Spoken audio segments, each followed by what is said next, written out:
जो मर चुके हैं उन्हें मरे हुओं के लिए छोड़ दो। आप जानते हैं किसी ने बहुत पहले ये कहा था। ऐसे कई उदाहरण हैं जहाँ जब कोई मर जाता है तो व्यक्ति के मरने के तुरंत बाद वो चीजें कुछ दिनों तक अपने आप यहाँ वहाँ खिसकती रहती हैं। जब तक आप पर्याप्त रूप से स्थापित न हो और एक खास स्तर की क्षमता न रखते हो, आपको उस दिशा में नहीं देखना चाहिए। आप मृतकों से जुड़ना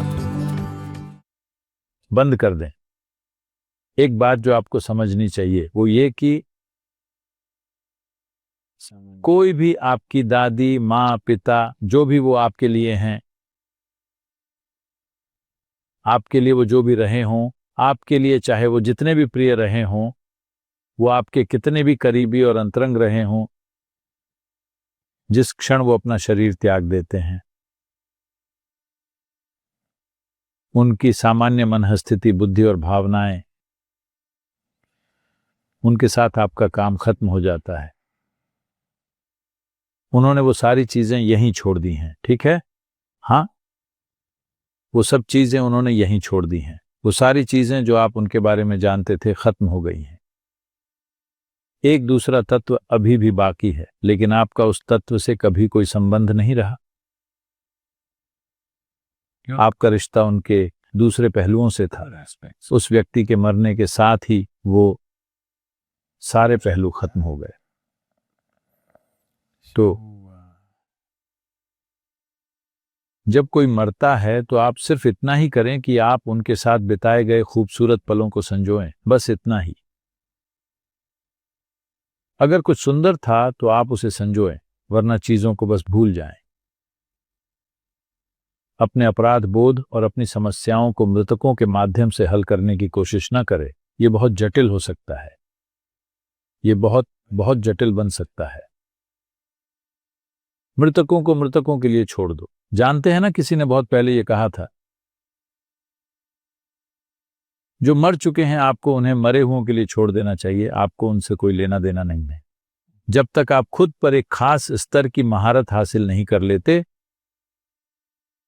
आपको उस दिशा में देखना भी नहीं चाहिए, क्योंकि आप कुछ मूर्खतापूर्ण काम करने की कोशिश करके अपने जीवन में पूरी तरह से उलझ सकते हैं। ऐसी प्रवृत्तियां हो सकती हैं जो लोगों से कुछ खास काम करा सकती हैं, लेकिन उसका कोई मतलब नहीं है। कोई भी मतलब नहीं। कोई ऐसा जिसके पास शरीर नहीं है, उसका खाने या कपड़े या किसी भी चीज से कोई लेना देना नहीं है, है ना? हाँ, अगर आपके पास शरीर है, सिर्फ तभी आपको भोजन और कपड़ों की ओर जाना चाहिए। एक बार आपने अपना शरीर खो दिया तो आपको भोजन और कपड़ों से क्या लेना देना है? ऐसा है कि जब इतनी सारी मिली जुली भावनाएं चल रही हों तो आपके भीतर और आपके बाहर बहुत सी चीजें घटित होंगी और उसमें उलझने की कोई जरूरत नहीं है। आप वो करें बस जो आपका काम है। अपनी साधना करें। उस आदमी के साथ रहें जो अभी जीवित है। मृतकों के साथ रहने की कोशिश न करें। अपने दादाजी के साथ रहें जो अभी जीवित हैं। उनके लिए अपना सर्वश्रेष्ठ करें, क्योंकि वो भी मरेंगे। मैं उनकी मृत्यु की कामना नहीं कर रहा हूं, लेकिन वो भी मरेंगे, है ना? तो जब आप थोड़े समय के लिए उनके साथ हैं तो बस उनके लिए सबसे अच्छा करें।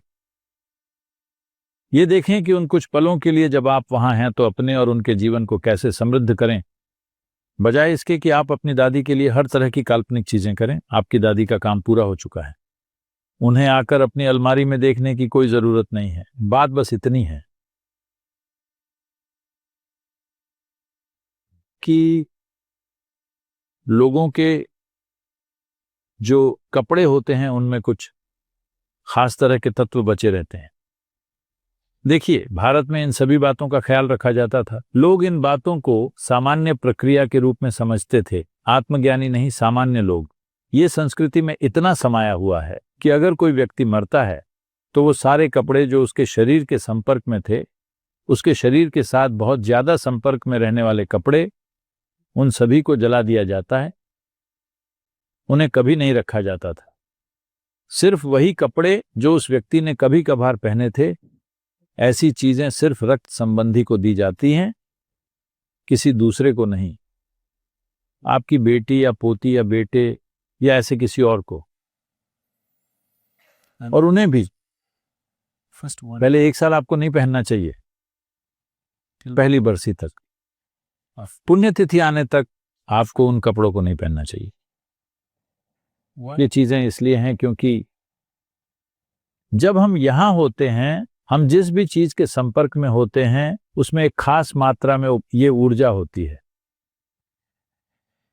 अगर आप उसे एक तरह का मौका देते हैं तो ये कपड़े अजीब बर्ताव करने लगेंगे। आपकी दादी को आने की जरूरत नहीं है, ये कपड़े खुद ही अजीब बर्ताव करने लगेंगे। क्योंकि देखिए, स्टैटिक नाम की एक चीज होती है, आप उसका अनुभव कर चुके हैं। आप अपनी कार का दरवाजा छूते हैं, झटका लगता है। ऐसा क्यों हुआ? कार बिजली पैदा नहीं कर रही है ना? ऐसा क्यों हो रहा है? किसी चीज के साथ संपर्क होने पर यह थोड़ा चार्ज हो जाती है। इसी तरह जो कुछ भी आपके शरीर के साथ नजदीकी से संपर्क में है, उसमें उस गुण की एक खास मात्रा आ जाएगी। आप जानते हैं तंत्र मंत्र कैसे किया जाता है? अगर वो आपको नुकसान पहुंचाना चाहते हैं, पता है वो क्या करते हैं? पहली चीज जो वो करते हैं, वो आपका अंडरवियर ले जाएंगे या आपके बाल। हाँ, अगर उन्हें शरीर का कोई अंग मिल जाता है, आपके बाल या नाखून ले जाएंगे, वो बहुत अच्छा होगा, वो आपके शरीर के अंग हैं। अगर वो नहीं मिल पाता तो पहली चीज जो वो करेंगे, आपके शरीर के संपर्क में रहने वाला कोई कपड़ा, पहली चीज ये होगी कि आपका अंडरवियर गायब हो जाएगा। वाकई भारत में लोग बहुत सावधानी बरतते हैं।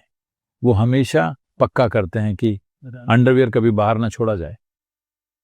अगर अंडरवियर गायब हो जाता है तो वो बड़े पैमाने पर जांच पड़ताल करेंगे, कहाँ गया, क्योंकि वो नहीं चाहते कि कोई द्वेष रखने वाला व्यक्ति जिसकी आपसे थोड़ी दुश्मनी है वो उसे ले जाए, खासकर बिना धुले कपड़े। हमारे घरों में बहुत सावधानी से इसका ख्याल रखा जाता है। आजकल ये सब खत्म हो रहा है क्योंकि हम इसे अपने धोबी को दे देते हैं जो इन्हें कहीं भी बाहर ले जाता है। वरना पारंपरिक रूप से हमारे घरों में इसका बहुत ख्याल रखा जाता है। इन्हें एक बंद टोकरी में रखा जाता है। घर के अंदर का व्यक्ति ही इसे धो सकता है, कभी बाहर नहीं जाना चाहिए। क्योंकि अगर वो बाल या शरीर का कोई हिस्सा, जैसे नाखून ले सकते हैं, तब तो अलग ही बात है, लेकिन सिर्फ इस कपड़े से ही वो आपके साथ चीजें कर सकते हैं, क्योंकि इसमें भी आपकी चीजें एक खास मात्रा में होती है। तो जब कोई व्यक्ति मरता है तब भी यही होता है, और वो पहलू थोड़ा सा खुल सकता है। अगर एक खास तरह की ऊर्जा मौजूद है तो वह पहलू खुल सकता है। ऐसे उदाहरण हैं। मुझे नहीं पता कि मुझे इसमें जाना चाहिए या नहीं। आपको डरावनी कहानियों में रुचि है? ऐसे कई उदाहरण हैं जहां जब कोई मर जाता है, और जैसा ये अभी कह रही थी, व्यक्ति के मरने के तुरंत बाद कुछ दिन तक कुछ चीजें, खास तौर पर वो चीजें जिनका उससे बहुत करीब से संपर्क रहता था, वो इधर उधर खिसकने लगती हैं। वो चीजें अपने आप ही इधर उधर खिसकती रहती। वो व्यक्ति आकर कुछ हिलाता डुलाता नहीं है। बात बस इतनी है कि आपकी जो भी ऊर्जा उससे जुड़ी थी वो एक तरह से पीछे हट रही है। वापस लौटने की प्रक्रिया में थोड़ी बहुत अतिरिक्त हलचल होगी। देखिए, अभी आपकी कार का इंजन चालू है, बिना किसी ज्यादा वाइब्रेशन के वो वहां खड़ा है। जब आप उसे बंद करते हैं, जब वो बस बंद होने को होता है, तो क्या कार थोड़ी ज्यादा हिलती है? क्या आपने गौर किया है? आजकल की कारें इस तरह से बनाई जाती हैं कि इस पर आपका ज्यादा ध्यान नहीं जाता, लेकिन पुराने इंजन को आप देखिए, जब आप उसे बंद करते हैं तो वो डुक डुक डुक करके बंद होता है। वो रुक रहा है, असल में उसे धीमा होता जाना चाहिए, लेकिन ऐसा नहीं होता। एक मोड से दूसरे मोड में जाने पर थोड़ा अतिरिक्त वाइब्रेशन होगा। इसी तरह आपका इंजन बंद हो रहा है। अब हर जगह थोड़ी अतिरिक्त हलचल होगी। उस अतिरिक्त हलचल को भूतों के चलने के रूप में गलत समझा जाता है। नहीं, ये किसी भूत के चलने के बारे में नहीं है। ये बस ऊर्जा की एक खास वापसी है, लेकिन जिससे कुछ चीजें हो सकती हैं, जरूरी नहीं कि हर बार हैं। लोग बहुत सी चीजों की कल्पना कर लेते हैं, लेकिन ऐसा हो सकता है, ऐसा होता भी है। तो ये सुनिश्चित करने के लिए कि वो चीजें साफ हो जाएं, अगर आज कोई व्यक्ति मर जाता है तो 3 दिन बाद हम एक तरह की प्रक्रिया करेंगे, 11वें दिन हम दूसरी तरह की प्रक्रिया करेंगे, 13वें दिन एक और तरह की प्रक्रिया करेंगे, 40वें दिन एक अलग तरह की प्रक्रिया करेंगे। ये सब ये सुनिश्चित करने के लिए है कि उस व्यक्ति का कोई अवशेष न बचे, ताकि मृतकों को पैक करके भेजा जा सके, जीवित लोग अपना जीवन जारी रख सके। अगर जीवित लोग मृतकों के साथ जुड़ जाते हैं तो वो तमाम तरीकों से अपना जीवन खो देंगे। ये सारी डरावनी भूतही चीजें इस दिलचस्प लगती हैं, लेकिन ये आपके जीवन को नष्ट कर सकती है कई सारे तरीकों से, कई तरीकों से, ऐसे तरीकों से जिन्हें आप अभी नहीं समझेंगे, और ऐसे तरीकों से जो जरूरी नहीं कि बहुत सुखद हों। ये आपके जीवन को पूरी तरह से खत्म कर सकती है। मृतकों के साथ आपका शामिल होना, इसका मतलब ये नहीं है कि कोई वहां बैठा हुआ है जो आपके जीवन को चूसने की कोशिश कर रहा है, नहीं। बस मृतकों के साथ जुड़ना ही ऐसा कर सकता है।